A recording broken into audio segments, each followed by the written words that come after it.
हाँ तो भैया लॉकडाउन खुल चुका है, लेकिन लॉकडाउन ने एक आदत जो हम लोगों को लगा दी है वो है ऑनलाइन प्लेटफॉर्म्स पे मूवी और वेब सीरीज देखने की। तो जब हम अनुराग कश्यप जी का नाम सुनते हैं तो हमें मूवीज याद आती हैं ब्लैक फ्राइडे या गैंग्स ऑफ वासेपुर। ये दो मूवीज के लिए वो बहुत ज़्यादा जाने जाते हैं, बल्कि इसके अलावा जो बाकी मूवीज भी उन्होंने बनाई हैं उसमें भी वो अपने बेबाक अंदाज के लिए जाने जाते हैं, बोल्ड कंटेंट के लिए जाने जाते हैं। और सीधी सी बात है, वो ऐसे टॉपिक से मूवी बनाते हैं जिसपे कि हम देख सकते हैं कि वो सोसाइटी से लड़ने की बातें करते हैं, उनके खिलाफ जाने की बातें करते हैं, जो रूढ़िवादी सोच होती है उसके खिलाफ जाने की बात करते हैं। लेकिन चोक्ड हमको बताती है कि जब एक इंसान किसी एक दूसरे व्यक्ति के प्रति बहुत ज़्यादा ही हीन भावना रखता हो, बहुत ज़्यादा ही कड़वाहट रखता हो, तो वो किस हद तक जा सकता है। वही चीज़ की है अनुराग कश्यप ने भी। अनुराग कश्यप ने इस मूवी में सिर्फ और सिर्फ, मुझे ऐसा लगा कि मोदी जी की जो डिमोनेटाइजेशन वाली जो पूरी पॉलिसी थी, जो पूरा कांड था, सिर्फ उसको एक गलत तरीके से प्रोजेक्ट करने के लिए ये मूवी बना मारी। अब बात करते हैं इस मूवी की। तो सुशांत और सरिता की ये कहानी है। चोक्ड इस मूवी का नाम है। चोक्ड से इस मूवी में 3 अर्थ निकल के आते हैं। पहला कि डिमोनेटाइजेशन के कारण जो लोगों की सारी जिंदगी चोक हो गई थी। दूसरा कि कैसे सरिता जब स्टेज पे गाना गाना जाती है तो उसका गला चोक हो जाता है, वो गा नहीं पाती लोगों की भीड़ को देखकर। और तीसरा चोक मतलब जो नाली चोक होती है वो। तो कहानी कुछ यूं है कि ये लोग एक बहुत ही लोअर मिडिल क्लास फैमिली के लोग हैं। बम्बई की एक फ्लैट में ये लोग रहते हैं और अपने पड़ोसियों से बाकी दुनिया की तरह ये भी परेशान है।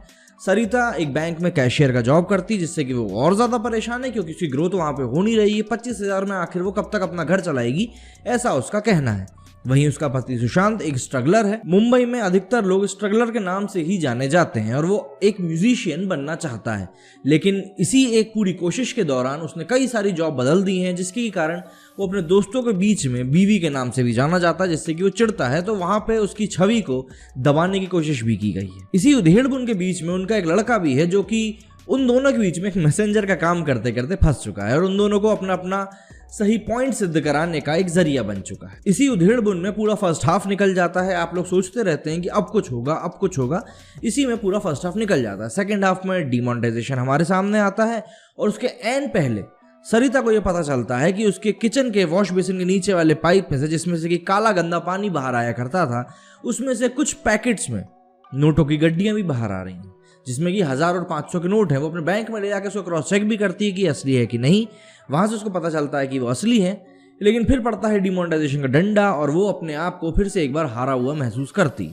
लेकिन कुछ ही दिनों में उसको पता चलता है कि वहां से 2000 के नोट भी निकलना शुरू हो गए, जो कि उसके ऊपर रह रहे एमएलए के पीए ने शायद चोक करने के लिए नाली में डाल के रखे थे। और फिर किस तरह से पूरी कहानी मोड़ लेती है और आखिर में आपको पता चलता है कि क्या से क्या हो गया, ये सब जानने के लिए तो आपको मूवी ही देखनी पड़ेगी। अब इस मूवी में मोदी जी के खिलाफ क्या प्रोपेगेंडा चलाया गया है वो आपको थोड़ा समझाता हूँ। मूवी में एक सीन है जहाँ पे सुशांत सरिता को कहता है कि क्या है यार, हफ्ते में 3 बार आलू बना रही हो, कभी कुछ अच्छा भी खिलाओ, कुछ पनीर वनीर बनाओ। तो वहां पे सरिता सुशांत को कहती है कि पनीर खाने के लिए पनीर जैसा काम भी करो। और इस पूरे सीन के बैकग्राउंड में न्यूज चल रही होती है, उसमें बताया जा रहा होता है कि कैसे मोदी जी 4 लाख रुपए के मशरूम खाते हैं। ये अगर आपको याद ना हो तो 3 साल 4 साल पहले की बात है। अल्पेश ठाकुर नाम के एक व्यक्ति ने एक बयान दिया था, जिसके बाद सभी न्यूज चैनल ने इसके ऊपर न्यूज चलानी शुरू कर दी थी। सभी न्यूज चैनल में मेरा मतलब है कि वो जिनको कि लोग अमूमन गोदी मीडिया के बाहर का मानते हैं। वहीं इस सीन से जब हम आगे बढ़ते हैं तो एक गुंडे टाइप का आदमी आता है और सरिता को धमकाता है कि अगर तुमने मेरे पैसे नहीं बदले तो तुम्हारे पास कोई दूसरा ऑप्शन बचेगा नहीं। और वो ये भी बताता है कि कैसे जियो और पेटीएम, जी हाँ ध्यान से सुनिए, जियो और पेटीएम डिमोनेटाइजेशन का ही प्रोडक्ट हैं। जैसे कि इसके पहले तो वो थे ही नहीं। हाँ, जियो नहीं था पर पेटीएम तो था। पेटीएम को मैं एक तरह से ये कहूँगा कि अपॉर्चुनिस्ट था कि उस टाइम पे उसने अपनी सारी चीज़ों को कैश करा लिया। जो भी उसके पास सर्विसेज थी उसका भरपूर फ़ायदा लोगों ने उठाया।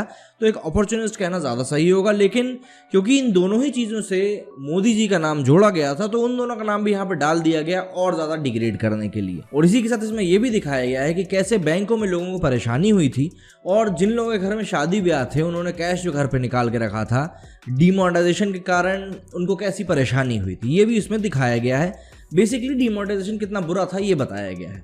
और इसी के साथ साथ सबसे बुरी चोट तो ये है कि जो लोग उस टाइम नोटबंदी के समय इस मूवी में मोदी जी को सपोर्ट करते हुए दिखाए गए हैं, उनको एक बेवकूफ़ की तरह दिखाया गया है।